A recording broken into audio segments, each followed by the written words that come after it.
Hello friends, good morning, good afternoon, good evening. જ્યારે પણ તમે આ વિડીયો જોતા હશો તો મિત્રો આજે આપણે ધોરણ 12 નું આંકડાશાસ્ત્ર વિષયને ભણવાનું શરૂ કરીએ. પરંતુ એ પહેલા આપણે એના પેપર પેટર્ન વિશે સમજી લઈએ. તો પેપર પેટર્ન ની અંદર શું છે એની અંદર આપણે ડિટેલ એનાલિસિસ કરીશું.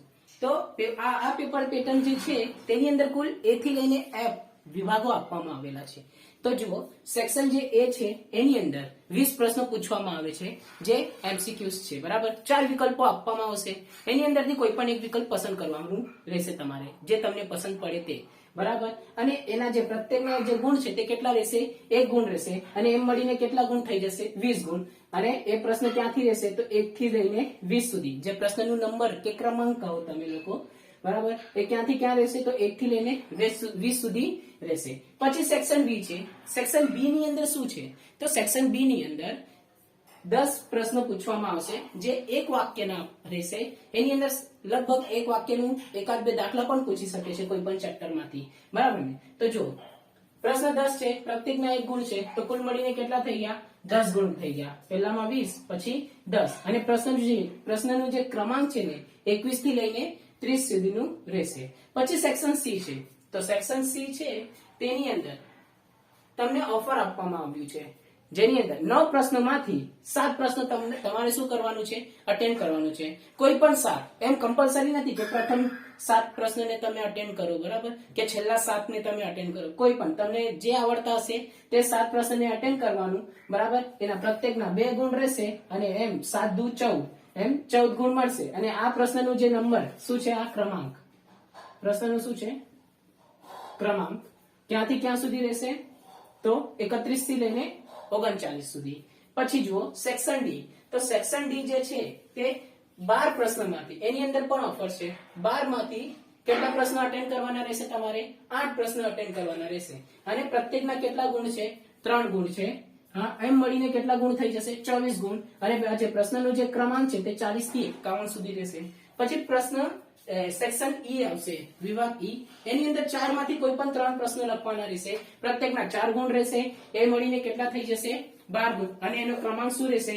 52 થી લઈને 55 સુધી. પછી સેક્શન F આવે છે. સેક્શન F 20 માર્ક્સનું સેક્શન છે, જેની અંદર ફક્ત ને ફક્ત દાખલા આવશે. શું આવશે? દાખલા. બરાબર, આ 3 જે સેક્શન છે ને એની અંદર દાખલા પણ આવી શકે, પ્લસ થિયરી પણ આવી શકે છે. અને આ તો ભાઈ કમ્પલસરી થિયરી જ પૂછે એ લોકો. બરાબર ને? તો જો હવે જો થિયરી નું વેટેજ કેટલું થઈ ગયું? 30%. બરાબર ને? 10 ને 20 કેટલા થઈ ગયા? 30%. એટલા માટે થિયરી આપણા માટે શું બની ગઈ છે? હમણાં ઇમ્પોર્ટન્ટ બની ગયું છે. સમજ પડી? તો આપણે થિયરી પર વધારે ભાર આપીશું અને દાખલા પર તો ભાર આપતા જ છીએ આપણે પહેલાથી જ.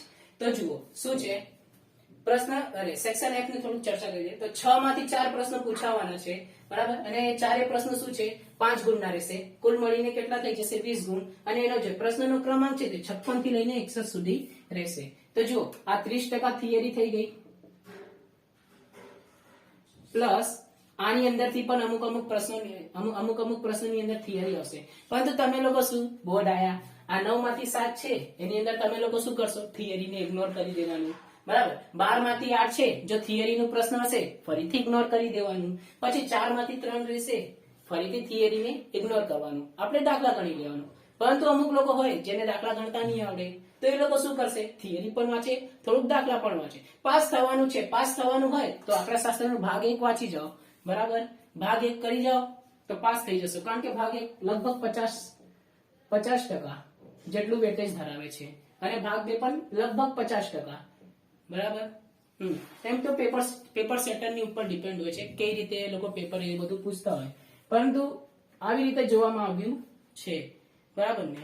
હવે આપણે સૂચકાંક ચેપ્ટર વિશે ચર્ચા કરીશું. બરાબર, એના સૂત્રો જોઈશું, થિયરી વાંચીશું, પછી આપણે દાખલા પણ ગણીશું.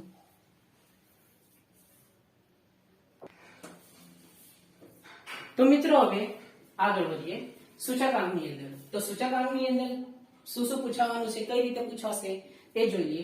તો જુઓ, સેક્શન આપી દીધા છે A થી લઈને F સુધી. બરાબર ને? જોઈ લે શું શું આવે. તો જુઓ, વિકલ્પોમાંથી સાચો વિકલ્પ. એમ કેટલા પ્રશ્નો રહેશે? આ ચેપ્ટર માંથી 2 પ્રશ્નો રહેશે. પ્રત્યેકના કેટલા? 1 ગુણ. કુલ મળીને કેટલા થઈ જશે? 2 ગુણ. બરાબર. તો તો જો પછી સેક્શન બી ની અંદર એક વાક્યમાં જવાબ આપો. કેટલા રહેશે? તો એક જ પ્રશ્ન રહેશે. શું રહેશે? એક જ પ્રશ્ન રહેશે. એનું પણ 1 ગુણ અને એકનું 1 જ માર્ક્સ મળશે. બરાબર. પછી માગ્યા મુજબ જવાબ આપો. પ્રશ્ન 1 રહેશે, એક જ પ્રશ્ન રહેશે, 2 માર્ક્સ નો હશે અને કુલ મળીને કેટલા થઈ જશે? 2 માર્ક્સ. કેટલા થઈ જશે? 2 માર્ક્સ. એની અંદર શું થઈ શકે? તો દાખલો પણ આવી શકે, થિયરી પણ આવી શકે. શું? દાખલા પણ આવી શકે અને થિયરી પણ આવી શકે. પછી શું છે? માગ્યા મુજબ જવાબ આપો. ફરીથી તો જો એની અંદર શું આવે? 2 પ્રશ્નો આવી શકે. શું આવે? 2 પ્રશ્નો આવી શકે છે. બરાબર. કેટલા માર્ક્સના? 3 માર્ક્સના. તો 3 દુ 6. એની અંદર શું આવી શકે? દાખલા પણ આવી શકે અને થિયરી પણ આવી શકે છે. પછી સેક્શન ઈ, એની અંદર નીલ ભટ્ટે સન્નાટા એટલે કઈ નહીં આવવાનું. બરાબર. કઈ પણ નહીં આવશે. પછી શું છે? Section F. સેક્શન એફ ની અંદર કમ્પલસરી એક જ દાખલો, એક પ્રશ્ન પૂછાશે 5 માર્ક્સનું અને કુલ પણ કેટલા થશે? 5 થશે અને કમ્પલસરી દાખલો આવશે. શું આવશે? દાખલો આવશે. તો જો જે વિકલ્પ છે એની સાથે કેટલા ગુણ થઈ જશે તમારા? 16 ગુણ. કેટલા ગુણ? 16. અને વિકલ્પો વગર કેટલા? 12 ગુણ. બરાબર. કોરોના પહેલા એટલે કે લોકડાઉન પહેલા અમને 12 માર્ક્સ પૂછાતું હતું, પણ હવે લોકડાઉન પછી વિદ્યાર્થીઓ નબળા પડી ગયા, એટલા માટે હવે તમને 16 ગુણ એટલે કે વિકલ્પો આપી દેવામાં આવ્યા છે. તો કોઈ ટેન્શન નહીં, તો પણ તમારા માર્ક્સ સારા જ આવશે, કારણ કે હું ભણાવું છું એટલા માટે. બરાબર ને? તો હવે આગળ સૂત્રો જોઈએ. સૂત્રો પછી થિયરી વાંચીશું. થિયરી પછી આપણે દાખલા જોઈશું. તો મિત્રો હવે આગળ વધીએ. હવે સૂત્રો જોઈએ. તો સૂત્રની અંદર આપણે પહેલા આના વિશે ચર્ચા કરીએ. ચાલુ વર્ષને શું કેવી રીતે લખાય? તો 1 વડે દર્શાવવામાં આવે. આધાર વર્ષને 0 વડે દર્શાવવામાં આવે. ભાવને P એટલે કે પ્રાઇસ વડે દર્શાવવામાં આવે. Q એટલે અને Q એટલે કે ક્વોન્ટિટી, જથ્થા કે વપરાશને કોના વડે દર્શાવવામાં આવે? Q વડે દર્શાવવામાં આવે. તો ચાલુ વર્ષના ભાવને કઈ રીતે? તો P. જો ચાલુ વર્ષનો ભાવ એટલે P1 વડે દર્શાવવામાં આવશે અને ચાલુ વર્ષના જથ્થાને Q1 વડે દર્શાવવામાં આવશે. બરાબર. તે જ રીતે આધાર વર્ષ 0 ને આધાર વર્ષ તરીકે દર્શાવવામાં આવે. તો આધાર વર્ષના ભાવને P0 અને આધાર વર્ષના જથ્થાને Q0 વડે દર્શાવવામાં આવે છે. હવે અચલ આધારની રીતનું સૂચકાંક એટલે શું થાય? તો I એટલે શું થાય? Index number. સૂચકાંક એટલે શું? Index number. I બરાબર ચાલુ વર્ષના ભાવના છેદમાં આધાર વર્ષના ભાવ ગુણ્યા 100. બરાબર. ચાલુ વર્ષને P1, આધાર વર્ષને P0 અને ગુણ્યા શું થઈ જશે? 100. એને શું કહેવાશે? સૂચકાંક. બરાબર. તે જ રીતે પરંપરિત આધારની રીતને સૂચકાંકની અંદર શું થશે? ચાલુ વર્ષના ભાવના છેદમાં પરંપરિતની અંદર શું થશે? અગાઉના વર્ષનો ભાવ આવી જશે. શું આવશે? અગાઉના વર્ષનો ભાવ અને શું લખાશે? ગુણ્યા 100. અને સિમ્બોલ ની અંદર કોઈ પણ ચેન્જ નહીં થશે. P1 ના છેદમાં P0 જ લખાશે. બરાબર. હવે આગળ વધીએ. તો જો જ્યારે દાખલામાં આધાર વર્ષ ન આપેલ હોય ત્યારે પ્રથમ વર્ષ, કયા વર્ષને? પ્રથમ વર્ષને આધાર વર્ષ તરીકે લેવું અને તેની કિંમત હંમેશા શું હોય? 100 હોય. તેની કિંમત હંમેશા શું હોય છે? 100 હોય છે. અને હવે આગળ વધીએ તો કુલ n વસ્તુઓ આપેલ હોય ત્યારે સૂચકાંક I બરાબર શું લખાય? ત્યારે સૂચકાંક I બરાબર સિગ્મા P1 ના છેદમાં P0 આખાના છેદમાં n ગુણ્યા 100. બરાબર. સિગ્મા P1 ના છેદમાં P0 આખાના છેદમાં n ગુણ્યા 100 વડે આ કુલ n વસ્તુ આપેલો હોય ને ત્યારે આવે. એ જ્યારે દાખલા ગણીશું ત્યારે હું તમને સમજાવીશ કઈ રીતે ગણવાનું છે. હવે છે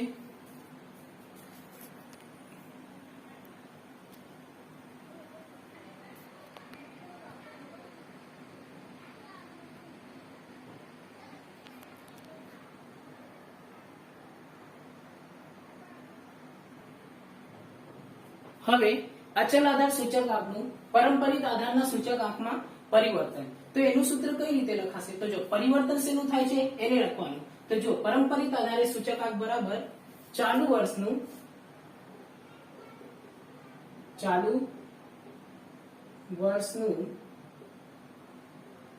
અચલ આધારે સૂચકાંક એના છેદમાં શું આવશે?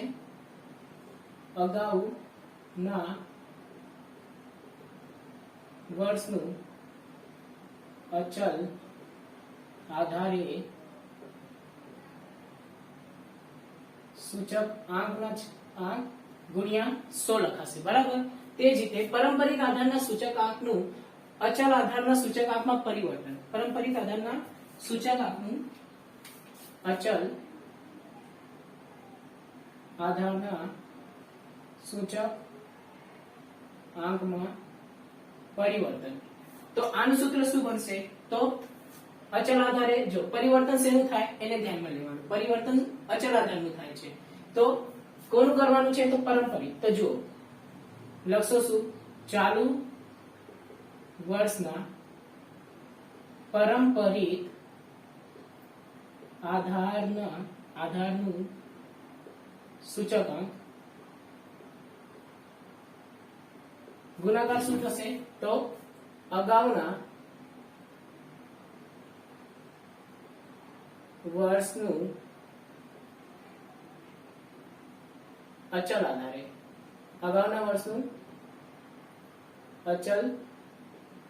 આધારે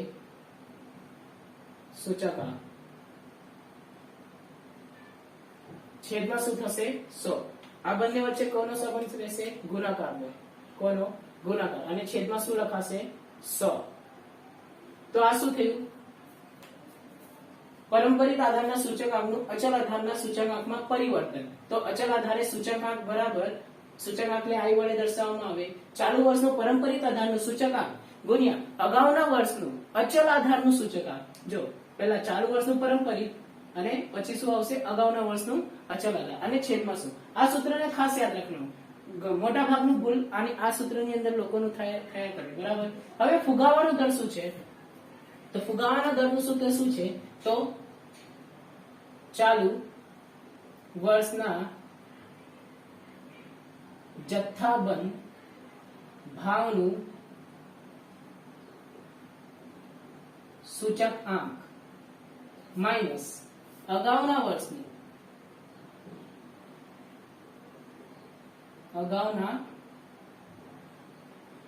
વર્ષનું જથ્થાબંધ ભાવનું સૂચકાંક આખાના છેદમાં શું આવશે? અગાઉના વર્ષનું જથ્થાબંધ ભાવનું સૂચકાંક ગુણ્યા 100. બરાબર. તો જો ચાલુ વર્ષના જથ્થાબંધ ભાવનો સૂચકાંકના છેદમાં ચાલુ વર્ષના જથ્થાબંધ ભાવનો સૂચકાંક વચ્ચે શું છે? માઇનસ છે. વચ્ચે શું છે? તો માઇનસ અગાઉના વર્ષનું જથ્થાબંધ ભાવનું સૂચકાંક ના છેદમાં અગાઉનું વર્ષનું જથ્થાબંધ ભાવનું સૂચકાંક ગુણ્યા 100. પછી નાણાંની ખરીદ શક્તિ. તો નાણાંની ખરીદ શક્તિ બહુ સિમ્પલ છે. 1 ના છેદમાં જીવન નિર્વાહ ખર્ચનો સૂચકાંક આવશે. હવે જોઈએ 1 ના છેદમાં જીવન નિર્વાહ ખર્ચનો સૂચકાંક ગુણ્યા 100. બરાબર. હવે વાસ્તવિક વેતનનું સૂત્ર શું છે? તો વેતનના છેદમાં શું આવશે? જીવન નિર્વાહ ખર્ચનો સૂચકાંક ગુણ્યા 100 આવશે. હવે આ જીવન નિર્વાહ ખર્ચનો સૂચકાંક એ કઈ રીતે આવશે? તો આગળ જોઈએ. બરાબર.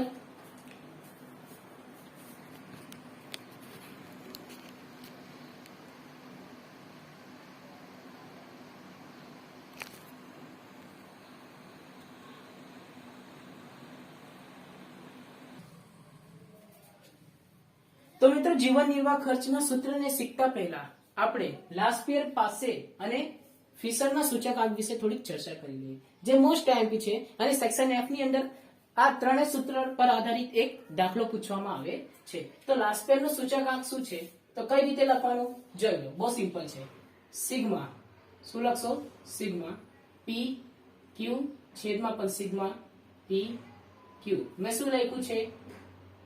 યાદ રાખવા માટે શું લખવાનું? 1000 યાદ રાખવાનું અને અહીંયા શું લખી દેવાનું? 1000. આ 1 0 0 0 લખાઈ ગયું 1000. તો આ કોનું સૂત્ર બની ગયું? તો ભાઈ લાસ્પિયરનું સૂચકાંકનું સૂત્ર બની ગયું. બરાબર. તે જ રીતે પાસેનું, તો પાસેનું શું રહેશે? એ જ રીતે લખવાનું સિગ્મા પી ક્યુ છેદમાં પણ સિગ્મા પી ક્યુ લખો. બરાબર. અહીંયા મેં શું લખ્યું? યાદ રાખવા માટે. યાદ રાખવા માટે શું યાદ રાખવાનું? 1101. શું? 1101. તો 1101 લખી દેવાનું. જો આ 1101 સૂત્ર બની ગયું, તૈયાર છે. બરાબર. હવે ફિશરનો સૂચકાંક શું છે? તો કઈ નહીં, એક મોટું વર્ગમૂળ લેવાનું. કોનું સૂચકાંક લખવાનું? IL. લાસ્પિયરનો સૂચકાંક ગુણ્યા IP. સમજ પડી? અને આને આ ફિશરનું જે સૂચકાંક છે ને તેને બીજું કઈ કોના વડે ઓળખવા? આદર્શ સૂચકાંક. કોના વડે ઓળખવામાં આવે? તો આદર્શ સૂચકાંક. એની આપણે થિયરી પણ વાંચીશું કે ફિશરના સૂચકાંકને શા માટે આદર્શ સૂચકાંક તરીકે ઓળખવામાં આવે છે. હવે એનું ટેન્શન નહીં લો, અહીંયા સુધીનું પૈટું. બીજું કઈ રીતે પણ સૂત્ર લખી શકાય? આ સૂત્રની અંદર બંનેના સૂચકાંકનું સૂત્ર લખી દો. બરાબર ને? તો જો સિગ્મા P1 Q1 ના છેદમાં સિગ્મા P0 Q0 ગુણ્યા સિગ્મા P1 Q1 ના છેદમાં સિગ્મા P0 Q1. આ 100 ને કોમન લઈ લો તો આવી રીતે તમારું સૂત્ર બની જશે. સમજ પડી? તો હવે અત્યાર સુધી આપણે આ બધાના સૂત્રને જોઈ લીધા. કોનું? લાસ્પિયરનું, પાસેનું, ફિશરનું સૂચકાંક, જેને કોના સૂચકાંક તરીકે ઓળખવામાં આવે? આદર્શ સૂચકાંક તરીકે ઓળખવામાં આવે છે. આને યાદ રાખવા માટે 1000, આને યાદ રાખવા માટે 1101. બરાબર ને? તો જુઓ, હવે જીવન નિર્વાહ ખર્ચનો સૂચકાંક કઈ રીતે શોધવામાં આવે? તો બે રીત છે. એક કુલ ખર્ચની રીત છે અને એક કૌટુંબિક બજેટની રીત છે. અને આ બંનેની અંદર શેનો ઉપયોગ? બંનેની અંદર નહીં, આ કુલ ખર્ચની રીતની અંદર કોનો ઉપયોગ થાય? તો પહેલું જે સૂત્ર છે, જ્યારે આધાર વર્ષનો શું આપેલું હોય? જથ્થો આપેલો હશે. તમને દાખલામાં તમે જોશો ત્યારે તમને ખબર પડશે. બરાબર. ત્યારે શેનું સૂત્ર વાપરવાનું? IL, એટલે કે લાસ્પિયરનું સૂચકાંક. તો જો હમણાં જોઈ, લાસ્પિયરનું સૂચકાંકને યાદ રાખવા માટે કઈ રીતે લખાય? PQ સિગ્મા, જો સિગ્મા PQ ના છેદમાં સિગ્મા PQ લખવાનું, પછી 1000 લખી દેવાનું. આ તમારું સૂત્ર રેડી. IL એટલે કોનું? લાસ્પિયરનું સૂચકાંક. થાકી ગયો આખું લખીને પણ. પછી આગળ શું છે? જ્યારે ચાલુ વર્ષનો શું આપેલો હોય? જથ્થો અને ભાવ આપેલો હોય. તો જો ચાલુ વર્ષનો જથ્થો અને ભાવ આપેલો હોય ત્યારે કોનું યાદ રાખવાનું? ભાઈ પાસેનું, IP નું. તો IP નું સૂચકાંક શું છે? તો ભાઈ સિગ્મા P Q ના છેદમાં સિગ્મા P Q. લખવાનું શું? 1101. 1101 લખીશું. તો આ શું મળશે? કુલ ખર્ચની રીતે જીવન નિર્વાહ સૂચકાંક. આ જે સૂચકાંક છે શેનું સૂચકાંક છે? જીવન નિર્વાહ ખર્ચનો સૂચકાંક. આ વાળું સૂચકાંક છે આ પણ જીવન નિર્વાહ ખર્ચનો સૂચકાંક છે. એ ડેટા પર આધાર રાખે છે. બરાબર. કઈ રીતે તમને ડેટા આપેલો, એટલે કે માહિતી તમારા પ્રશ્નમાં કઈ રીતે આપેલું છે તેના ઉપર ડિપેન્ડ છે આપણે કયું સૂત્ર વાપરીશું. હવે આગળ જોઈએ તો કૌટુંબિક બજેટની રીત, એટલે કે કૌટુંબિક બજેટની રીતની અંદર શું થશે? તો સૂચકાંક આપણે જ્યારે ભારી સરેરાશ ભણી આવ્યા છીએ, બરાબર, ભારી સરેરાશ 11માં ભણી આવેલા કે સિગ્મા WX ના છેદમાં સિગ્મા W, કાં તો સિગ્મા, બરાબર, આવું કઈક સૂત્ર હતું ધોરણ 11 ની અંદર. બરાબર. એ સૂત્ર છે. અહીંયા x ની બદલે શું છે? I. સિગ્મા I W ના છેદમાં સિગ્મા W. હવે W એટલે તો તમને ખબર છે શું થાય? ભાર થાય. શું થાય? ભાર થાય. P0 Q0 થાય. બરાબર. P0 Q0 થાય. આની અંદર શું ભાર માટે શું વાપરવામાં આવે? P0 અને Q0, કાં તો મહત્વ મહત્વતા કાં તો ટકાવારી પણ આવે, એ તમને કીધું હશે બરાબર. અમુક વખત ટકાવારી આપી દે, અમુક વખત ભારની બદલે તમને મહત્વતા આપી દીધી, મહત્વતા આપી દીધું હશે, હા બરાબર છે, મહત્વતા આપી દીધું હશે બરાબર. ભાર થયું, ટકાવારી થયું. અને આ આઈ કઈ રીતે મળશે? તો આઈ તો તમને ખબર જ હતું, આપણે પહેલા જ ભણી ગયું, P1 ના છેદમાં P0 ગુણ્યા 100 બરાબર. આઈ આવી રીતે મળી જશે, P1 ના છેદમાં P0 ગુણ્યા 100. અને પછી આ બંનેનો ગુણાકારના અને આ બંનેના ગુણાકારના સરવાળાના છેદમાં આ W નો સરવાળો બરાબર. તમારું આ શું બની જશે? કૌટુંબિક બજેટની રીતની, કૌટુંબિક બજેટની રીતે શું આવે? જીવન નિર્વાહ ખર્ચનો સૂચકાંક બરાબર. જીવન નિર્વાહ ખર્ચનો સૂચકાંક. હવે અમુક એકમો વિશે જાણી લઈએ, જે આપણે જે સેક્શન 1 છે ને તેવા દાખલાની અંદર આપણને બહુ જરૂર પડે. તો જો 1 ક્વિન્ટલ બરાબર શું થાય? 1000 કિલોગ્રામ થાય. 1 લીટર બરાબર 1000 મિલીલીટર થાય. અને 1 કિલોગ્રામ બરાબર શું થાય? 1000 ગ્રામ થાય. અને 1 ટન બરાબર શું થાય? 1000 કિલોગ્રામ થાય. અને 1 ડઝન બરાબર શું થાય? તો 12 નંગ. ડઝન ડઝન એટલે શું? 12 નંગ. કેલા લેતા હોઈએ 1 ડઝન 2 ડઝન આવી રીતે કેલા લેતા હોઈએ આપણે. ટન બરાબર. 2020 ની અંદર જયારે જે બોર્ડનું પેપર હતું ને તેની અંદર આ પૂછી લીધું હતું. છોકરાઓ બધા અટવાઈ ગયેલા હતા બરાબર. અપેક્ષિત ની અંદર આ દાખલો આપેલું હતું, પણ અમુક લોકોને શું થયું કે આ દાખલો પૂછાશે નહીં, પણ તો પૂછાઈ ગયો હતો. 1 ટન બરાબર 1000 કિલોગ્રામ બરાબર. તો હવે આપણને યાદ રાખવાનું. પહેલા આ નહીં હતું, પરંતુ આ અચાનક ટપકી ગયું. હવે છોકરાઓનું જે જનરલ નોલેજ સારું હશે તેને આ ગણી લીધું હશે બરાબર. હવે આપણે દાખલા જોઈએ.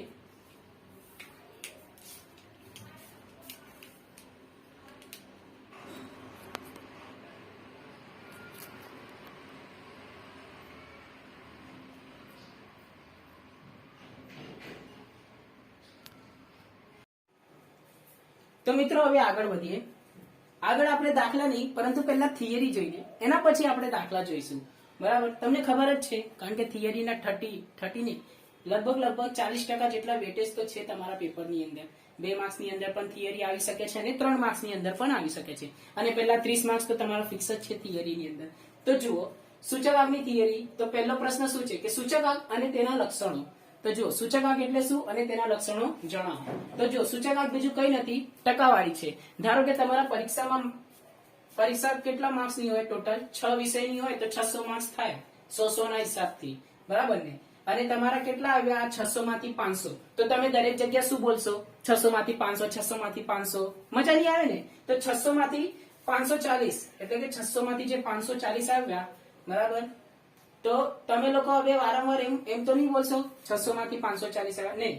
તમારે શું કરવું પડે? એનું એક ટકાવારી માપ કાઢવું પડે. તો જો 600 પર 100% થાય તો 540 પર કેટલા? તો 540 ગુણ્યા 100 ભાગ્યા 600. તો કેટલું જવાબ આવશે? 90% આવશે બરાબર. 90% આવશે. સમજ પડી? 90% આવશે. તો આજે 90% આવ્યું 600 ના બેઝ પર આવ્યું બરાબર. તો આને આપણે આધાર વર્ષ લઈ શકીએ અને આને આપણે ચાલુ વર્ષ તરીકે ગણી શકીએ બરાબર. તે જ રીતે શેરના ભાવ જોઈએ. તો જો 600 રૂપિયાનું શેર ખરીદો તો ધારી લેવાનું એનું આધાર વર્ષ કેટલું છે? 100 છે બરાબર. એમ માની લો. હવે આ શેરનો ભાવ 600 નું 700 થાય. તો જયારે 600 નું 700 થાય તો તેનું આ જે ટકાવારી છે તે કેટલું થઈ જશે? 116.67 થઈ જશે બરાબર. અને જયારે 800 થાય તો 600 ને જ બેઝ લઈને ગણવાનું, કારણ કે તમે 600 રૂપિયાનું શેર ખરીદો તો એનો ભાવ વધે પછી ઘટે, વધે કાં તો ઘટે. તો તમે 600 પરથી જ ગણશો ને, કારણ કે તમારા 600 રૂપિયા લાગેલા છે શેરની અંદર. તો જો 600 રૂપિયાનું તમે આ બેઝ શું લેશો? 100 લઈ લેશો આધાર વર્ષ બરાબર. તો આ 600 નું 100 થયું તો 700 પર કેટલા ટકા થયું? તો 116.67. એટલે કે તમને કેટલા રૂપિયાનો નફો થાય છે? તો 16.67. 100 તો માઇનસ કરશો ને, કારણ કે 100 તો તમારા પૈસા લાગી ગયા છે બરાબર. એને વેચશો તો તમને 667 મળશે બરાબર. કેટલા? સોરી, એને વેચશો તો 100 રૂપિયા હજુ મળશે. એટલે કે જે શું રહેશે? 16.67 જેટલું. પછી 600 નું કેટલું થઈ ગયું? 800. તો 600 નું 800 થયું તો તમારું રિટર્ન કેટલું થઈ ગયું? 133.33 બરાબર. 133.33% બરાબર, એટલે કે આ 133.33 માંથી 100 માઇનસ કરો તો કેટલું આવે? તો 33.33% આવે. એટલે કે તમારું જે પ્રોફિટ થયું તે કેટલા રૂપિયા થયું? તમે વારંવાર એ તો નહીં કહેશો ને 600 ના 800 મળી ગયા, 600 ના 800 મળી ગયા. નહીં, મને આટલા રૂપિયાનો નફો થયો. કેટલા ટકાનો નફો થયો? તો ભાઈ 33% નફો થયો. હવે 750 થઈ ગયું, બરાબર. 750 થયું તો તમારું ટકા કેટલું થઈ જશે? 125. કરી લેવાનું. 600 પર 100% તો 700 પર કેટલા? 600 પર 100% તો 800 પર કેટલા? 600 પર 100% તો 750 પર કેટલા? તો આ બીજું કઈ નથી, આને સૂચકાંક કહેવાય છે. તો વ્યાખ્યા જુઓ શું છે કે કોઈ નિશ્ચિત સમયની સરખામણીમાં ચાલુ વર્ષની કોઈ એક ચલની કિંમતમાં થતા સાપેક્ષ ટકાવારી ફેરફારને શું કહેવાય છે? સૂચકાંક. કોઈ નિશ્ચિત સમય, આ શું હતું? નિશ્ચિત સમય હતું. આ શું હતું? નિશ્ચિત સમય હતું, બરાબર ને? શેરનો ભાવ એક સમય આપણે ખરીદી લઈએ, બરાબર. અને ચાલુ વર્ષ, ધારો કે આજનો દિવસ થઈ ગયો, પછી આ કાલનો દિવસ, પછી આ પરમ દિવસનો ભાવ, બરાબર ને? હવે કોઈ ફ્યુચર તો જોયું નથી, પરંતુ આપણે સરખામણી તો કરી શકીએ છીએ, બરાબર. તો જુઓ, કોઈ નિશ્ચિત સમયની સરખામણીમાં ચાલુ વર્ષની કોઈ એક ચલની કિંમતમાં થતા સાપેક્ષ એટલે શું થાય? એકમથી મુક્તમાં. એકમથી મુક્ત એટલે શું? જેમ કે ઘઉંને કિલોગ્રામમાં માપવામાં આવે, બરાબર. દૂધને લીટરમાં માપવામાં આવે. તો આ એકમથી મુક્ત માપ છે. એટલે કે એકમથી મુક્ત માપ અને ટકાવારી માપ, આને ટકામાં દર્શાવવામાં આવે, બરાબર. એકમથી મુક્ત માપ છે. એકમથી મુક્ત એટલે ટકાવારી ફેરફારને શું કહેવામાં આવે છે? સૂચકાંક. તો કોઈ નિશ્ચિત સમયની સરખામણીમાં ચાલુ વર્ષની કોઈ પણ ચલની કિંમતમાં થતા સાપેક્ષ ટકાવારી ફેરફારને શું કહેવામાં આવે છે? સૂચકાંક. તો અત્યાર સુધી આપણે આ બધું જોઈ લીધું, બરાબર. હવે આગળ વધીએ તો એના લક્ષણો વિશે ચર્ચા કરીએ. કોના વિશે ચર્ચા કરીશું? લક્ષણ વિશે. તો લક્ષણ શું છે કે સૂચકાંકની ચલ રાશિમાં ટકાવારી ફેરફાર દર્શાવતું માપ છે. સૂચકાંક એ શું છે? ચલ રાશિમાં થતા ટકાવારી ફેરફારને દર્શાવે છે, બરાબર. હમણાં જ આપણે જોયું ઉદાહરણની અંદર કે 100 હતું, 600 હતું, 600 નું 540 થયું. તો કેટલું ફેરફાર થયું તમારી અંદર? 10% ફેરફાર થયું. કારણ કે કેટલા ટકા આવેલા હતા? 90% આવેલા હતા. તો ગેપ કેટલું હતું? 10% હતું. અને શેરની ભાવની અંદર પણ આપણે શું જોયું? ટકાવારી ફેરફાર જ કર્યું, બરાબર ને? તો સૂચકાંક એ ચલ રાશિમાં થતા શું છે? ટકાવારી ફેરફાર દર્શાવતું માપ છે. તે એકમથી મુક્ત માપ છે. હમણાં સમજાયું. ઘઉંને કિલોગ્રામમાં માપવામાં આવે, દૂધને લીટરમાં માપવામાં આવે, પરંતુ સૂચકાંકને એકમથી મુક્ત માપ છે. એને એકમ લાગે જ નહીં, બરાબર.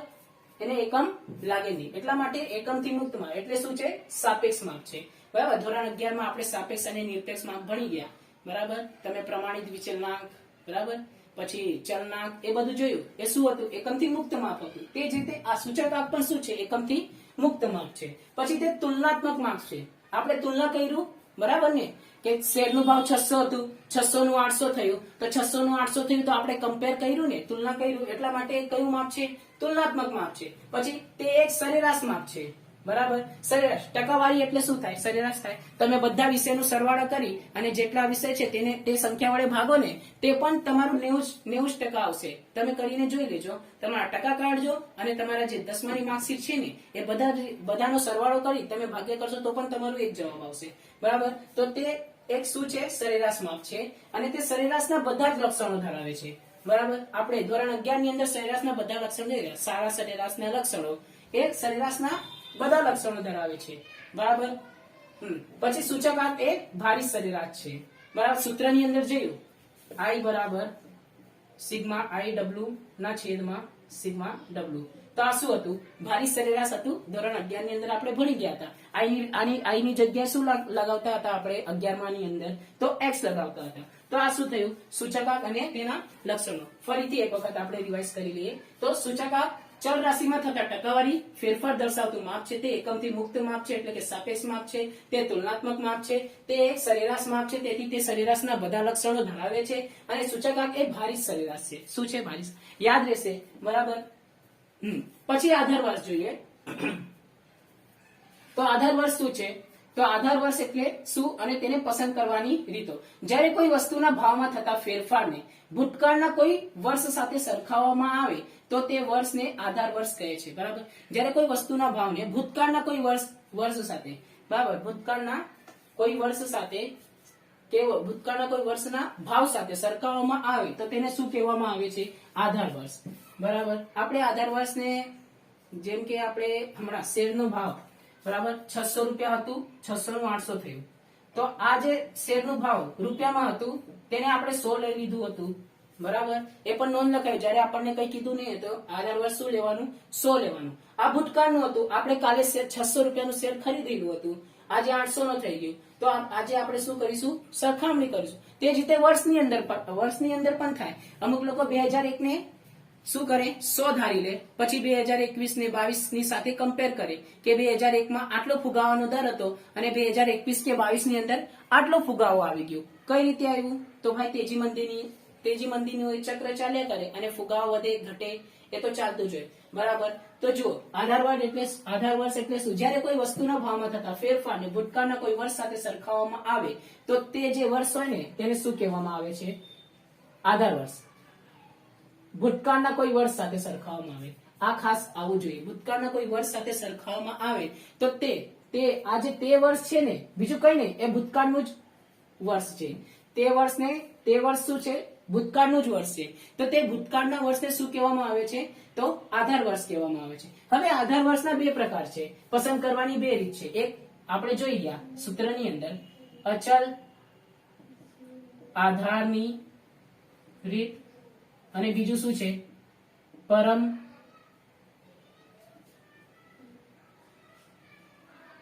પારંપરિક આધારની રીત. બરાબર. એને પસંદ કરવાની કેટલી પદ્ધતિ છે? બે પદ્ધતિ છે.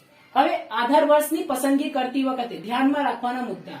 તો આધાર વર્ષની પસંદગી કરતી વખતે ધ્યાનમાં રાખવાના મુદ્દા એટલે શું હોય છે કે આધાર વર્ષ તરીકે પસંદ થયેલ વર્ષ એ પ્રામાણ્ય કે સામાન્ય હોવું જોઈએ. બરાબર. આધાર વર્ષ તરીકે પસંદ થયેલ વર્ષ એ રાજકીય ઉથલપાથલ, તેજી મંદીના ચક્રથી મુક્ત હોવું જોઈએ. બરાબર. અને તે કુદરતી કે માનવ સર્જિત આફતોથી મુક્ત હોવું જોઈએ, અને અગાઉના વર્ષ સાથે કે 3 થી 5 વર્ષના પહેલાનું હોવું જોઈએ. બરાબર. 3 થી 5 વર્ષના પહેલાનું હોવું જોઈએ.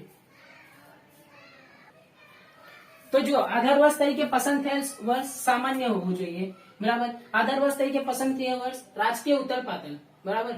જો હવે અહીંયા તો નહીં થાય રાજકીય ઉથલપાથલ, પણ અમેરિકામાં થાય. બરાબર. જેમ પેલા તો આપણું ઓબામા હતું, ઓબામાને તરત જ કઈક ભૂલ થઈ હતી તો તરત જ કાયાપલટ કરી દીધું હતું. પબ્લિક બહાર આવીને શું કર્યું કે એ લોકોએ આંદોલન કર્યું તો તરત જ એ લોકોનું શું થયું? કાયાપલટ થઈ ગયું. બરાબર. તરત ને તરત કોને બનાવી દેવામાં આવ્યું? ડોનાલ્ડ ટ્રમ્પને પ્રેસિડેન્ટ બનાવી દેવામાં આવ્યું. પરંતુ ભારતમાં નહીં થાય. 5 સાલની અંદર ઇલેક્શન થાય અને રાજકીય ઉથલપાથલ 5 સાલ પછી છે, 5 વર્ષ પછી જ થાય.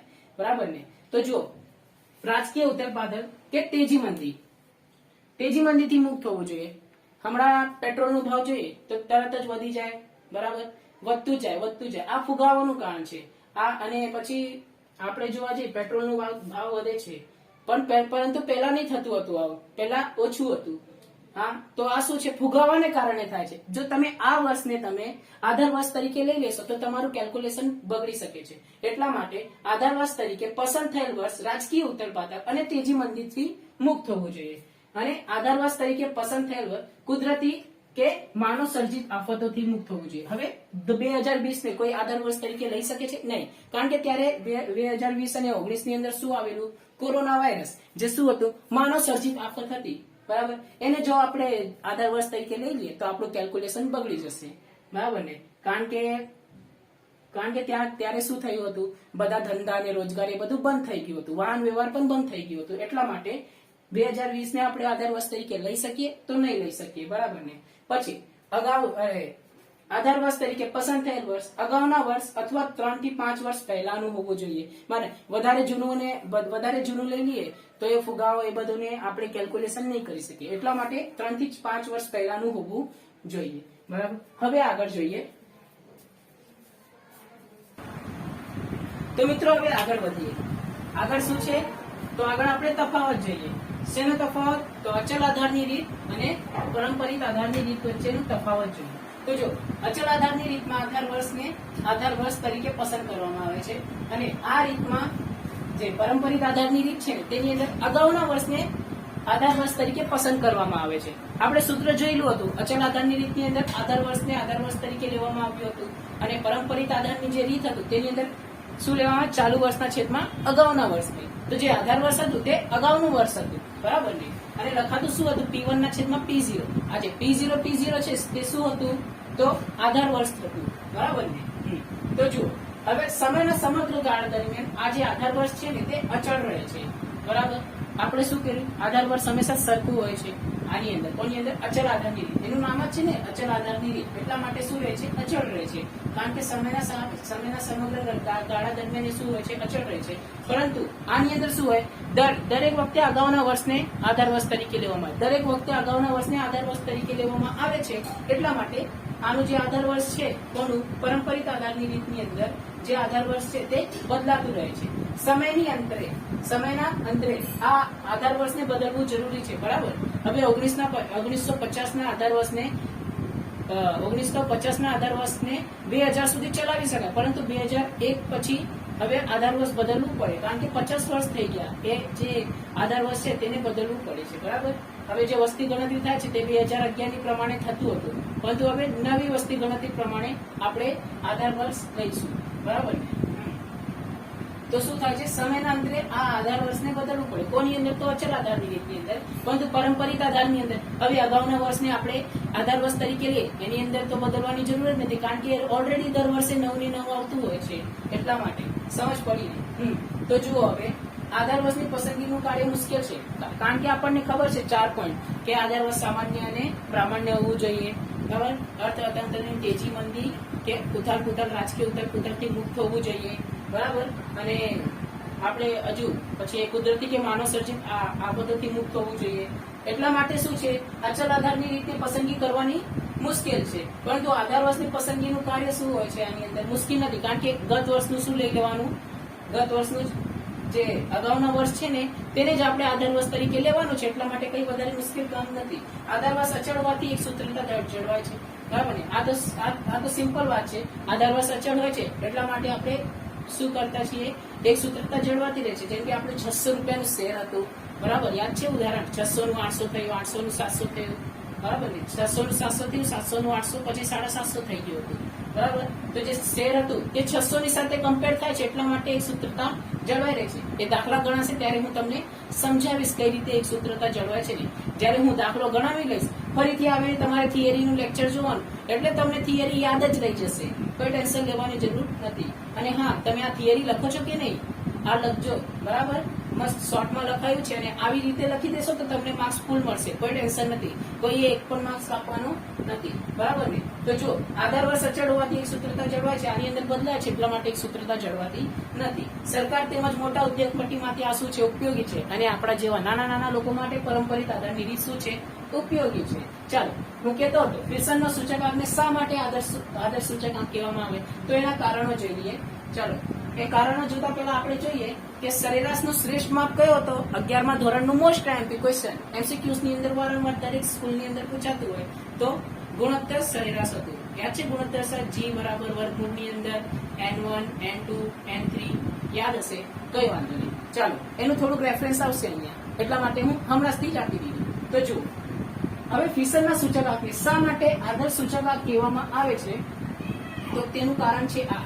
ફિશરના સૂચકાંક એ આધાર વર્ષ અને ચાલુ વર્ષ એમ બંનેના ભાવ તથા જથ્થાને ધ્યાનમાં લે છે. બંનેના ભાવ તથા જથ્થાને શું લે છે, ધ્યાનમાં રાખે છે. એટલા માટે ફિશરનો સૂચકાંક શું છે, આદર્શ છે. જો લાસ્પેરનું સૂચકાંક જોયું હતું તમે, તો એની અંદર શું કરે છે, લાસ્પેર વાળો શું કરે છે કે તે ભાવને ધ્યાનમાં રાખે છે, બરાબર, પરંતુ જથ્થાને ધ્યાનમાં રાખતું નથી.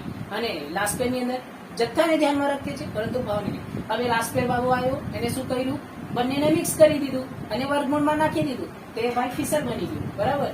બંનેને મિક્સ કરીને વર્ગમૂળમાં નાખી દીધું આ ફિશર ભાઈએ. એટલા માટે શું બની ગયું, બંનેના ભાવ અને જથ્થામાં ધ્યાનમાં લે છે, એટલા માટે શું બની જાય છે, શ્રેષ્ઠ એટલે કે આદર્શ સૂચકાંક બની જાય છે. હવે ફિશરનો સૂચકાંક એ સૂચકાંકની મૂળભૂત બે પરીક્ષણો, સમય વિપર્યાસ અને પદ વિપર્યાસ, એ બંનેનું શું કરે છે, સમાધાન કરે છે. એ બંનેનું શું કરે છે, સમાધાન કરે છે. સમય વિપર્યાસ અને પદ વિપર્યાસ, આ બે શબ્દ ખાસ યાદ રાખવાના. બરાબર. એનું પણ રેફરન્સ આપીશ પણ હમણાં નહીં આપીશ. બરાબર. દાખલો આવશે ત્યારે હું તમને સમજાવીશ કઈ રીતે સમય વિપર્યાસ અને પદ વિપર્યાસનું સમાધાન થાય છે. બરાબર. એની માટે બહુ લોંગ પ્રોસિજર છે, સમજાવવા જઈશ તો મજા નહીં આવશે. જવા દો. ચાલો, સૂચકાંકની રચના માટે શ્રેષ્ઠ ગુણોત્તર મધ્યકનો ઉપયોગ થાય છે. મેં તમને શું કીધું હતું? શ્રેષ્ઠ ગુણોત્તર મધ્યકનો ઉપયોગ થાય છે એટલા માટે એ શું છે? આદર્શ સૂચકાંક છે.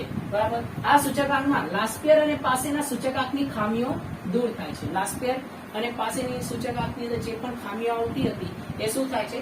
દૂર થાય છે. હવે ભાર એટલે શું? તેના પ્રકાર અને તફાવત જોઈએ તો ભાર એટલે શું? વસ્તુના તેના મહત્વના આપવામાં આવતા વસ્તુના તેના મહત્વના પ્રમાણમાં આપવામાં આવતો અગત્યતાનો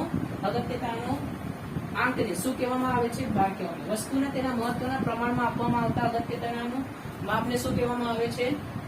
ભાર કહેવામાં આવે છે. તો જો આંક લખો કે માપ લખો, બંને તમારું સાચું ગણાશે. બરાબર. એ ભારના બે પ્રકાર છે, ગર્ભિત ભાર અને સ્પષ્ટ ભાર. તો જો સ્પષ્ટ ભાર એટલે શું? જે ભારને સંખ્યામાં દર્શાવી શકાય તે સ્પષ્ટ ભાર. તો ગર્ભિત ભાર એટલે શું? સંખ્યામાં દર્શાવી ન શકાય. બરાબર. સંખ્યામાં દર્શાવી ન શકાય તેને શું કહેવાશે? સ્પષ્ટ ભાર. ગર્ભિત ભાર. પછી ભાર આપવાની આ શું છે? પરોક્ષ રીત છે. આ શું છે? પ્રત્યક્ષ રીત છે. અને આ જે સ્પષ્ટ ભાર છે તેને અગત્યતાના આધારે આપવામાં આવે છે અને જે ગર્ભિત ભાર છે તેને મહત્વના આધારે આપવામાં આવે છે. બરાબર. અને આ સ્પષ્ટ ભાર છે તેના બે ભાગ હોય છે. બરાબર. કુલ ખર્ચની રીત અને કૌટુંબિક બજેટની રીત હોય છે. બરાબર. સ્પષ્ટ ભાર જે છે તેના બે પ્રકાર છે, એટલે તે શોધવાનું બે રીત છે, કૌટુંબિક બજેટની રીત અને કુલ ખર્ચની રીત, જેનું સૂત્ર આપણે જોઈ લે. તો આ રીતે આપણું થિયરી પૂરું થાય છે. હવે આપણે દાખલા જોઈશું.